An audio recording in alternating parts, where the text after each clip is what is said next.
അസ്സലാമു അലൈക്കും വറഹ്മത്തുള്ള. സുന്നി വിദ്യാഭ്യാസ ബോർഡിന്റെ കീഴിൽ 2ാം ക്ലാസിന്റെ വിദ്യാർത്ഥികൾക്ക് 2025 നടന്ന തജ്വീദുൽ ഖുർആനിന്റെ ചോദ്യപേപ്പറുമായിട്ടാണ് വന്നിട്ടുള്ളത്. നമുക്ക് വന്ന ചോദ്യങ്ങളൊക്കെ നോക്കി മനസ്സിലാക്കാം. നമുക്ക് എക്സാം അടുത്താണ് വരുന്നത്, അപ്പോൾ എല്ലാവർക്കും ഉപകാരപ്പെടുത്താം. നിങ്ങളുടെ കൂട്ടുകാർക്കൊക്കെ വീഡിയോ ഷെയർ ചെയ്തെടുക്കണം. നമുക്ക് ബാക്കിയുള്ള വിഷയങ്ങളും ഉടൻ തന്നെ അപ്ലോഡ് ചെയ്യണം. നമുക്ക് എന്താണ് ചോദ്യങ്ങളെന്ന് നോക്കിയാലോ? വീഡിയോയിലേക്ക് കടക്കാം. ബിസ്മില്ലാഹിർ റഹ്മാനിർ റഹീം. ആദ്യം കോളത്തിൽ ശരി അടയാളപ്പെടുത്താനാണ്. എന്താണ് ഒന്നാമത്തത്? തജ്രി എന്നതിലെ ആദ്യത്തെ അക്ഷരം. തജ്രി എന്നതിലെ ആദ്യത്തെ അക്ഷരം ഏതാണ്? നമുക്കിവിടെ മുകളിലേക്ക് ആക്കിയിട്ടാണ് താ എഴുതിയത് അല്ലേ? അപ്പൊ താ ആണ് ആദ്യത്തെ അക്ഷരം, താ. അപ്പൊ അത് മനസ്സിലാക്കിയിട്ട് ടിക്ക് ചെയ്യാൻ കഴിയണം. തജ്രി. ഇനി അടുത്തതാ വയംനഊന എന്നതിലുള്ള അക്ഷരങ്ങള്. ഈ വേർഡ്സിൽ എത്ര അക്ഷരം ഉണ്ട് എന്നാണ്. വാവ്, യാ, മീമ്, നൂന്, ഐന്, വാവ്, നൂന്. എത്ര അക്ഷരങ്ങൾ വരുന്നുണ്ട്? 7 അക്ഷരങ്ങൾ അല്ലേ? 7 അക്ഷരങ്ങൾ വരുന്നുണ്ട്. അപ്പൊ നമുക്കത് ടിക്ക് ചെയ്യാം, 7 എന്നത്. അടുത്തത് ഫഅമ്മൽ യതീമ എന്നതിലുള്ള അലിഫുകൾ. ഇതിൽ എത്ര അലിഫുണ്ട് എന്നാണ്. എത്രയാണ്? 3 അലിഫുകൾ ഉണ്ട്. അപ്പൊ 3 എന്നത് നമുക്കിവിടെ ടിക്ക് ചെയ്ത് കൊടുക്കാം. അപ്പൊ ഇതുപോലെ അലിഫ് വന്നാല് അവര് മനസ്സിലാക്കാൻ കഴിയണം. മനസ്സിലായില്ലേ? അപ്പൊ അത് മനസ്സിലാക്കാം. ഇനിയാ ഉലായിക എന്നതിൽ ഉച്ചരിക്കാത്ത അക്ഷരം. ഉലായിക എന്നതിൽ ഉച്ചരിക്കാത്ത അക്ഷരം വാവാണ്. വാവ്. അപ്പൊ നമുക്ക് വാവ്. അപ്പൊ ഉലായിക അത് എല്ലാ എക്സാമിനും വരുന്ന ചോദ്യമാണ് കേട്ടോ. ഉച്ചരിക്കാത്ത അക്ഷരം വാവ്. ഇനിയാ ഹുനഫാ. ഹുനഫാ എന്നതിൽ നീട്ടി ഓതേണ്ട അക്ഷരം. ഏത് അക്ഷരത്തെയാണ് നീട്ടേണ്ടത്? അലിഫ് വന്നിട്ടുണ്ട്, മുകളിൽ മദ്ദും വന്നിട്ടുണ്ട് അല്ലെ? നീട്ടാൻ വേണ്ടിയിട്ടാണല്ലേ ഈ മദ്ദിന്റെ ചിഹ്നം അല്ലെ? അപ്പൊ നമുക്ക് ഏതാ അക്ഷരം? അലിഫിനെ നല്ല ഇവിടെ ഫാഇന്റെ ഫത്തഹേ നീട്ടാനാണ്. അപ്പൊ ഫാ എന്നതാണ് നമുക്കവിടെ ശരി അടയാളപ്പെടുത്തേണ്ടത്. ഇനിയാ ബൊസിറ എന്നതിലെ 2ാമത്തെ അക്ഷരം. ഇവിടെ 2ാമത് വന്ന അക്ഷരം ഏതാണ്?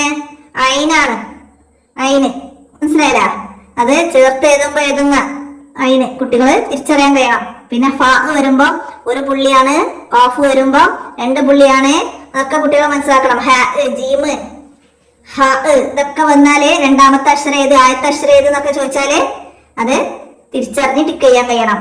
ഇനി അടുത്തതാ അമ്മാ ബിനിഅമത്തി റബ്ബിക ഫഹദ്ദിസ്. ഇതിൽ മണിച്ച് ഓതേണ്ട അക്ഷരം. മണിച്ച് ഓതേണ്ട അക്ഷരങ്ങൾ ഏതൊക്കെയാണ്? ശദ്ദുള്ള മീമും നൂനും ആണ് അല്ലെ? അപ്പൊ ഇവിടെ വന്നതില് ഏതാണ്? മീമാണ്. ശദ്ദുള്ള മീമാണ്. അപ്പൊ നമുക്കത് ടിക്ക് ചെയ്യാം. മീമിനും നൂനിനും ശബ്ദ് വരുമ്പോഴാണ് മണിച്ച് ഓതേണ്ടത്. ബാക്കി അക്ഷരങ്ങൾ ഇവിടെ ദാലൊക്കെ ഉണ്ട് ശബ്ദുള്ളത്. പക്ഷെ നമ്മൾ മണിച്ച് ഓതേണ്ടത് ശബ്ദുള്ള മീമും നൂനും വന്നാലാണ്. അപ്പൊ അത് മനസ്സിലാക്കണം കേട്ടോ. ഇവിടെ റബ്ബിക്ക ഇത് ശബ്ദുണ്ട്. അതൊന്നും മണിക്കേണ്ട അക്ഷരങ്ങളല്ല. ബാഉം ദാലും വന്നു കേട്ടോ. അത് ശബ്ദ് വന്ന് നമുക്ക് എന്താണ് കൂട്ടക്ഷരായിട്ടാണ്. എന്നാല് മീമും നൂനും എന്താണ് മണിക്കേണ്ട അക്ഷരാണ്, ഉന്നത്ത് ചെയ്യേണ്ട അക്ഷരാണ് കേട്ടോ. അപ്പൊ മീമ് അടയാളപ്പെടുത്താം. ഇനി അടുത്തത് എന്താണ്? ഫവസത്ത് നബിഹി ജംആ. ഇതിലെ ഹാഇനെ ഇവിടെ ഹ എവിടെയാണ്? നബിഹി. നബിഹി കസറയെ നീട്ടാൻ ഇവിടെ എന്താണ്? ചെറിയ യാ ഉണ്ട്. അതെന്തിനാണ്? നീട്ടി ഓതാനാണ് അല്ലെ? അപ്പൊ നമുക്കിവിടെ നീട്ടി ഓതണം എന്നത് അടയാളപ്പെടുത്താം. ഫവസത്ത് നബിഹി. അതുപോലെ ചെറിയ വാവ് വരുന്ന വേർഡ്സ് വരും, അവിടെയും നീട്ടി ഓതണം. മനസ്സിലായില്ല? പിന്നെ ചെറിയ അലിഫ് വരുന്നത് നമ്മൾ പഠിച്ചിട്ടുണ്ട്. അലിഫ് സ്വൈറ, വാവ് സ്വൈറ, യാ സ്വൈറ എന്ന്. അപ്പൊ രണ്ടും മനസ്സിലാക്കാം കേട്ടോ, നീട്ടി ഓതണം എന്നുള്ളത്. അടുത്തത് വതകൂനു ലഹറക കഫറു. 3 വാക്കുകളിലുമുള്ള അക്ഷരം. ഈ 3ലുള്ള അക്ഷരാണ് ഏത്? കാഫ് അല്ലെ? ഇവിടെ ഈ കാഫ്, ഇവിടെ ഈ കാഫ്, ഇവിടെ ഈ കാഫ് അല്ലെ? അങ്ങനെ വന്നിട്ടുണ്ട്. അപ്പൊ ഏതാണ് 3ലുള്ള അക്ഷരം ഏതാന്ന് വെച്ചാല് കാഫാണ്. അത് അറിയപ്പെടുത്താം. ഇനി അടുത്തതാ ശബ്ദുള്ളപ്പോൾ മണിച്ച് ഓതേണ്ട അക്ഷരങ്ങൾ. ശബ്ദുള്ളപ്പോൾ മണിച്ച് ഓതേണ്ട നമ്മൾ നേരത്തെ പറഞ്ഞത് മീമും നൂനാണ്. ശബ്ദുള്ളപ്പോൾ മണിച്ച് ഓതേണ്ടത് മീമിനും നൂനിനെയാണ് കേട്ടോ. ഇനിയാ ചേരുംപടി ചേർക്കാനാണ്. എന്താണ്? തോ ഉള്ള വാക്ക്. കുട്ടികൾ മനസ്സിലാക്കിയിരിക്കണം അല്ലെ? അപ്പൊ ഇവിടെ തോ വന്നത് ഇതിൽ ഏതാണെന്നാണ് നമ്മൾ നോക്കേണ്ടത്. ഇതിൽ എവിടെയാണ് തോ ഉള്ള വേർഡ്സ് വന്നത്? ഫവസത്തിന, ഫവസത്തിന എന്നുള്ളത് ത് വന്നിട്ടുണ്ട് അല്ലെ. അപ്പൊ അതിന്റെ അക്ഷരം ഇവിടെ പോയിട്ട് നമുക്ക് എഴുതി കൊടുക്കണം. ഇതുപോലെ നമ്മൾ മുന്നത്തെ ക്വസ്റ്റ്യൻ പേപ്പറിലൊക്കെ ചെയ്തിട്ടുണ്ട്. നമുക്ക് ചെയ്യാൻ എന്താ വരിക? ഇതുപോലെ തന്നെ ഏതെങ്കിലും അക്ഷരങ്ങൾ അവസാനത്തിൽ വരുന്നത്, മനസ്സിലായില്ലേ? വാവ് കൊണ്ട് അവസാനിച്ചു, ലാമ് കൊണ്ട് അവസാനിച്ചു എന്നൊക്കെ പറഞ്ഞിട്ട് ഇവിടെ കണ്ടില്ലേ? ലാമ് കൊണ്ട് അവസാനിച്ചത്, നൂന് കൊണ്ട് അവസാനിച്ചത്, അങ്ങനെ അവസാനിച്ചത് ചോദിക്കും, മനസ്സിലായില്ല? പിന്നെ തുടങ്ങുന്നത് ചോദിക്കും.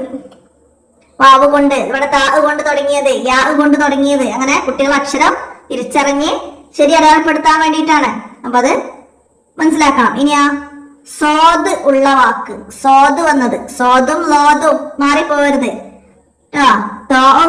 പുള്ളിയുള്ള ലോ അല്ലെ, അതുപോലെ സ്വാദും ലോദും. അപ്പൊ സ്വാദുള്ള വാക്ക് ഇവിടെ ലോദാണ്, സ്വാദ് നസ്റുള്ള. അപ്പൊ അതിന്റെ സി നമുക്ക് ഇവിടെ എഴുതി കൊടുക്കാം. ഇനി ലോദ് ഉള്ള വാക്ക്, ലോദ് തലലീലില്, അപ്പൊ നമുക്ക് അതിന്റെ എഴുതി കൊടുക്കാം. ഇനിയാ അയിനുള്ള വാക്ക്, അയിനുള്ള വാക്ക് ഏതാണ്? താഴെപ്പോതു ചേർത്ത് എഴുതുമ്പോ അയിന് ഇങ്ങനെയാണല്ലോ വരിക അല്ലെ. അപ്പൊ അത് ഇവിടെ ഉണ്ട് അല്ലെ. അപ്പൊ അതിന്റെ ബി നമുക്ക് അവിടെ എഴുതി കൊടുക്കാം. ഇനിയാ ഹ ഉള്ള വാക്ക് യദ്ഖുലൂന അല്ലെ. അപ്പൊ അതിന്റെ ഡിയും. അപ്പൊ കഫ് ഇങ്ങനെ മാറിപ്പോകുന്ന, ഒരുപോലെ തോന്നുന്ന അക്ഷരങ്ങൾ ദാല് ദാല് അതൊക്കെയാണ് ഇതിനിങ്ങനെ വരുമ്പോ വരിക, നമുക്ക് കൺഫ്യൂഷൻ ആവുന്ന അല്ലെ. ഇനി എന്താണ്? പൂരിപ്പിക്കാനാണ്. ഫസനുയസ്സിറുഹു ലിൽ യുസ്ര, ഫസനുയസ്സിറുഹു ലിൽ യുസ്ര എന്നതിൽ ഹാഇനെ ഡേഷ് ഓതണം. ഇവിടെ ഹാഇന്റെ അടുത്ത് ഞാൻ നേരത്തെ പറഞ്ഞ ചെറിയ വാവ് വന്നിട്ടുണ്ട് അല്ലെ. അപ്പൊ എന്താണ്? നീട്ടി ഓതണം, നീട്ടി ഓതണം. അപ്പൊ നീട്ടി എന്നൊക്കെ കുട്ടികൾ എഴുതാൻ പഠിച്ചിരിക്കണം. നീട്ടി, മണിച്ച് അല്ലെ, അങ്ങനത്തെ ചെറിയ വേർഡ്സുകളൊക്കെ കുട്ടികൾ എഴുതാൻ പഠിച്ചിരിക്കണം. അപ്പോഴാണ് ഇത് എഴുതി കൊടുക്കാൻ കഴിയുള്ളൂ. നീട്ടി. ഇനി അടുത്തതോ വത്തൂരി സീനീൻ എന്നതിലെ അക്ഷരങ്ങളുണ്ട്. എത്ര അക്ഷരങ്ങളുണ്ട് എന്നാണ്. വത്തൂരി സീനീൻ എന്നതിൽ ഡേഷ് അക്ഷരങ്ങളുണ്ട്. എത്ര അക്ഷരങ്ങളുണ്ട് എണ്ണണം. അപ്പൊ വാവ്, തോ, വാവ്, റാ, സീന്, യാ, നൂന്, വീണ്ടും യാ, പിന്നെ നൂന്. അപ്പൊ എത്ര അക്ഷരങ്ങളാണ്? 9 അക്ഷരം. അപ്പൊ 9 അക്ഷരങ്ങളുണ്ട്. അത് അക്കത്തില്, അറബി മലയാളത്തിൽ എഴുതാൻ കഴിയില്ലെങ്കിൽ അക്കത്തില് 9 എന്ന് എഴുതി കൊടുക്കണം, മനസ്സിലായില്ല? ഇനിയോ വമാ അദ്റാക എന്നതിൽ ഡേഷിനെ കൂടുതൽ നീട്ടി ഓതണം. കൂടുതൽ നീട്ടേണ്ട അക്ഷരം ഏതാണ്?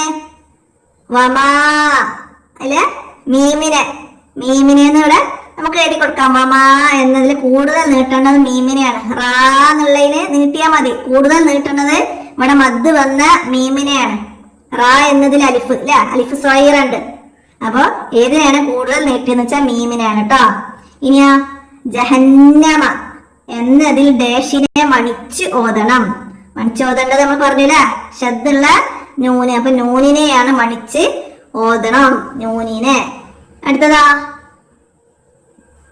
വഅഖ്റജത്തിൽ അർളു, വഅഖ്റജത്തിൽ അർളു എന്നതിൽ ഡേഷിനെ ഉച്ചരിക്കരുത്. ഇതില് ഉച്ചരിക്കാത്ത അക്ഷരം ഏതാണ്? ഹംസത്തുൽ വസ്ലിലെ ഈ അലിഫിനല്ലേ, സോദിന്റെ തല പോലുള്ള ഫതഹ ഇടുന്ന അലിഫിനെ ഇടയിൽ വന്നാൽ ഉച്ചരിക്കൂല. തുടക്കത്തിലാണെങ്കിൽ ഉച്ചരിക്കുമെന്ന് പഠിച്ചിട്ടുണ്ട്. അപ്പൊ ഇവിടെ അലിഫിനെയാണ് ഉച്ചരിക്കാത്തത്. വഅഖ്റജത്തിൽ അർളു, വഅഖ്റജത്തിൽ അർളു എന്നതിലെ ഈ അലിഫിനെ ഉച്ചരിക്കില്ല. അടുത്ത ചോദ്യം എന്താണ്? ഒറ്റവാക്കിൽ ഉത്തരം ഏതാണ്?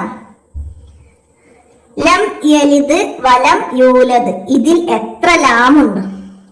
എത്ര ലാമുണ്ട് എന്നാണ് എഴുതേണ്ടത്. ലം 1, യലിദില് 2, വലം 3, യൂലദ് 4. അപ്പൊ 4 ലാമുണ്ട് എന്ന് എഴുതി കൊടുക്കാം. 4 ലാമുണ്ട്. ഇനിയോ ഇദാ ജാ എന്നതിൽ കൂടുതൽ നീട്ടി ഓതേണ്ട അക്ഷരം ഏത്? ഇദാ ജാ എന്നതില് ദാലിനെ നീട്ടുന്നുണ്ട്, ജാ എന്ന ജീമിനെ നീട്ടുന്നുണ്ട്. അപ്പൊ ഏതാണ് കൂടുതൽ നീട്ടിയത്? ജീമിനെയാണ്. ഇവിടെ അലിഫാണ്, ഇവിടെ മദ്ദും കൂടി ഉണ്ട് അല്ലെ. അപ്പൊ കൂടുതൽ നീട്ടി ഓതേണ്ടത് ജീമിനെയാണ്. അപ്പൊ ജീമ് എന്ന് എഴുതിയേക്കാം. ഇനിയോ കഅസ്ഫിൻ എന്നതിൽ, കഅസ്ഫിൻ എന്നതിൽ ഐനിനു ശേഷമുള്ള അക്ഷരം ഏത്? ഏതാണ്? ഐന്. ഐനിന് ശേഷം സ്വാദ്. സ്വാദ് ഏതാ? ഇനിയാ ഗൈരിൽ മഗ്ലൂബി. ഗൈരിൽ മഗ്ലൂബി എന്നതിൽ എത്ര അക്ഷരങ്ങളുണ്ട്? അങ്ങനെ അക്ഷരങ്ങൾ എണ്ണുമ്പോഴൊക്കെയാണ് കുട്ടികൾക്ക് തെറ്റുകൾ വരിക. അവര് ശ്രദ്ധിച്ച് എണ്ണാൻ പഠിക്കണം കേട്ടോ. ഐന്, യാ, റ, അലിഫ്, ലാമ്, മീമ്, ഐന്, ലോദ്, വാവ്, ബാ. എത്ര അക്ഷരങ്ങളാണ്? 10 അക്ഷരങ്ങളുണ്ട് ഗൈരിൽ മഗ്ലൂബി എന്നതിൽ. 10 അക്ഷരങ്ങളുണ്ട്. അത് അവിടെ എഴുതി കൊടുക്കാം. ഇനിയാ അങ്കല ലഹ്റക്ക്. അങ്കല ലഹ്റക്ക് ഇതിൽ ലോദ് ഉള്ള വാക്ക്. ലോദ് വന്നത് അങ്കലയിലാണ്. അപ്പൊ അത് എടുത്തിട്ട് ഇവിടെയൊക്കെ എഴുതാണ് വേണ്ടത്. ലോദ് ഇത് ലോ ആണ്. ലോദ് ലോ രണ്ടും മാറിപ്പോരുത് കേട്ടാ. ഇത് സോദ് ലോദ്, പിന്നെ തോ ലോ. അപ്പൊ ഇവിടെ ലോ ചോദിച്ചതാണെങ്കിൽ ലോ വന്ന വേർഡ്സ് എഴുതണം. ഇവിടെ നമുക്ക് ലോദാണ് ചോദിച്ചത്, അതുകൊണ്ട് അൻപല എന്നത് ഇങ്ങോട്ട് എടുത്തെഴുതാം. ഇനി ഒറ്റ വാചകത്തിൽ ഉത്തരം എഴുതാനാണ്. എന്താണ്? ഇന്നഹു കാന എന്നതിൽ ഹായിനു ശേഷം ചെറിയ വാവ് കൊടുത്തത് എന്തിന്? എന്തിനാണ്? ഹായിനെ നീട്ടാൻ. ഹായിനെ നീട്ടാനാണ് ചെറിയ വാവ് കൊടുത്തത്. അപ്പൊ ഇവിടെ ഹായിനെ നീട്ടാൻ. അതൊക്കെ കുട്ടികൾ എഴുതാൻ പഠിക്കണം. എന്തായാലും വരും ഇതൊക്കെ. ഹായിനെ നീട്ടാൻ, പിന്നെ മണിച്ചോദാൻ, അങ്ങനൊക്കെ മനസ്സിലാക്കണം. അടുത്തത് ലഹുദ്ദീൻ എന്നതിൽ അലിഫിന് മുകളിൽ ഇവിടെ സോദിന്റെ തല അല്ലെ കൊടുത്തത് എന്തിന്? അപ്പൊ ഇതിന് ഹംസത്തുൽ വസ്ല് എന്നാണ് ഇതിന്റെ പേര്. നമുക്ക് മനസ്സിലാകാൻ വേണ്ടിയിട്ടാണ് ഞാൻ സോദിന്റെ തല പോലെ. അപ്പൊ ഇതാണ് ഈ ഇവിടെ അലിഫിന്റെ മുകളിൽ ഫത്തഹിന് പരട്ട്. അപ്പൊ ഇത് എന്തിനാണ് കൊടുത്തത് എന്നാണ്. അപ്പൊ എന്താ നമുക്ക് അവിടെ എഴുതേണ്ടത്? ഇവിടെ ഹംസത്തുൽ വസ്ലാണ് എന്ന് എഴുതാം. പിന്നെന്താണ്? ഇങ്ങനെ കണ്ടാല് ചേർത്തി ഓതാനാണ്. ഇത് ഉച്ചരിക്കാതെ ഇവിടെ ചേർത്തി ഓതാനാണ് എന്ന് എഴുതി കൊടുക്കാം. അത്ര അവിടെ മനസ്സിലാക്കിയാൽ മതി കേട്ടാ.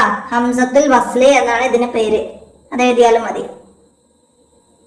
ഇനി അടുത്തതാ ഷിതാ എന്നതിൽ താഇന് ശേഷം, അതായത് താഇന്റെ ഈ അലിഫിന് മുകളില് മദ്ദിന്റെ ചിഹ്നം ഉണ്ടല്ലേ, ഇത് കൊടുത്തത് എന്തിനാണ്? എന്തിനാണ് നമ്മൾ പറഞ്ഞിട്ടുണ്ട്? എന്താണ്? കൂടുതൽ നീട്ടി ഓതാനാണ്.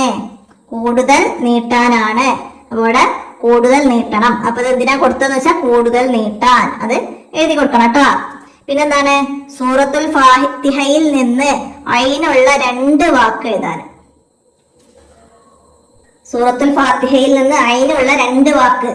അൻ അന്ത, നഅ്ബുദു, ആലമീൻ, ഇതൊക്കെ ഉണ്ടല്ലേ. അപ്പൊ നമുക്ക് ഇഷ്ടമുള്ള 2 എഴുതാം. അതുപോലെ നമ്മള് സൂറത്തുൽ നാസ് അതിൽ നിന്ന് നൂനുള്ള 2 വേർഡ്സ് ഒക്കെ എഴുതാൻ വരും. അപ്പൊ മലിക്കിന്നാസ്, ഇലാഹിന്നാസ്, അങ്ങനെ ശബ്ദമുള്ള നൂന് വന്നത് അങ്ങനെ വന്നാലൊക്കെ നമുക്ക് എഴുതാൻ കഴിയും കേട്ടോ. ഇനി എന്താണ്? വസ്തുത് വക്തരിവ്, ഇങ്ങനെ ചിഹ്നമുണ്ട് ഖുറാനില്, നമ്മുടെ പാഠഭാഗത്തില്. ഇവിടെ ഈ ചിഹ്നം കൊടുത്തത് എന്തിനാണ്? അത് എന്തിനെ സൂചിപ്പിക്കാനാണ്?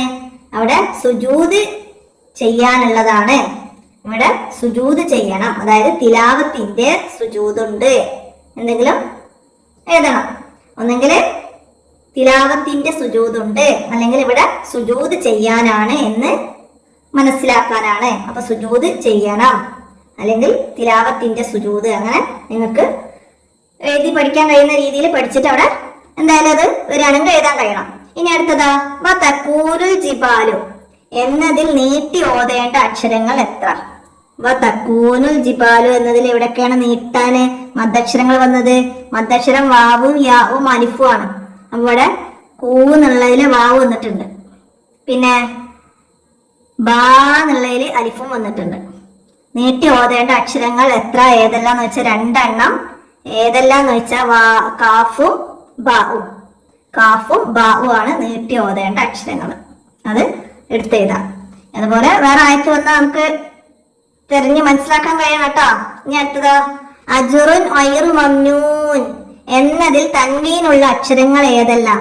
അപ്പൊ ഇവിടെ എന്താണ്? അജുറുൻ എന്നതിലും മംനൂനിൻ എന്നതിലും തൻവീൻ ലൊമ്മ വന്നിട്ടുണ്ട്. ഫത്ഹ തൻവീൻ, ലൊമ്മ തൻവീൻ, കസറ തൻവീൻ, ഇങ്ങനെ തൻവീനുകൾ ഇപ്പൊ പഠിച്ചിട്ടുണ്ട്. അപ്പൊ ഇവിടെ റാഇനും നൂനിനും ആണ് തൻവീനുകൾ വന്നത്.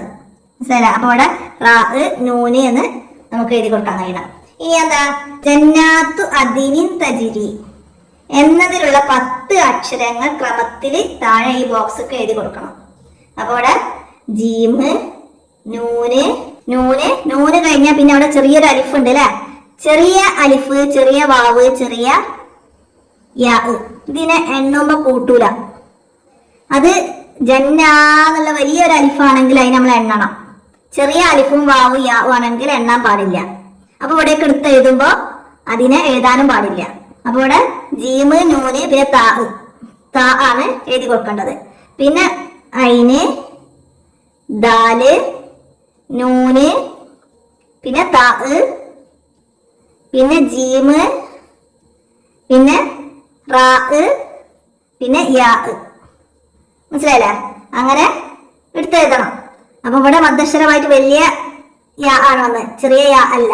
അപ്പൊ അതൊക്കെ കുട്ടി മനസ്സിലാക്കിയിട്ട് കറക്റ്റ് ആക്കി എഴുതിയാല് നമുക്കവിടെ ഫുൾ മാർക്ക് വാങ്ങാം. അപ്പൊ ചെറിയ ഈ അലിഫിനെ നമ്മളിവിടെ ഒരു അക്ഷരാക്കി എഴുതിയാല് അവസാനത്തെ യാ എഴുതാൻ അവിടെ സ്ഥലം ഉണ്ടാവില്ല. അപ്പൊ അതൊക്കെ കുട്ടികൾക്ക് പറഞ്ഞെടുത്ത് മനസ്സിലാക്കി കൊടുക്കണം. ഇത്രയാണ് നമുക്ക് തജ്വീദുൽ ഖുർആൻ ചോദ്യ പേപ്പറിൽ മനസ്സിലാക്കാനുള്ളത്. അപ്പൊ എല്ലാവരും മനസ്സിലാക്കി പഠിക്കുക. ഇതിൽ വന്ന വേർഡ്സ്, വേറെ വേർഡ്സ് തന്നിട്ട് ചോദ്യങ്ങൾ ഇതുപോലെ തന്നെയാണ്. ആദ്യത്തെ അക്ഷരം എന്നതിലുള്ള അക്ഷരങ്ങൾ എണ്ണുക. ഇതിൽ എത്ര അലിഫുണ്ട്, എത്ര ലാമുണ്ട്, എത്ര അതിൽ എത്ര സായി ഉണ്ട്, അങ്ങനെ എണ്ണാനൊക്കെയാണ് വരിക. അപ്പൊ എല്ലാവരും നന്നായി മനസ്സിലാക്കി പഠിക്കുക. നമുക്ക് അടുത്ത ചോദ്യ പേപ്പറുമായി അടുത്ത വീഡിയോയിൽ കാണാം. അസ്സലാമു അലൈക്കും വറഹ്മത്തുള്ളാഹി.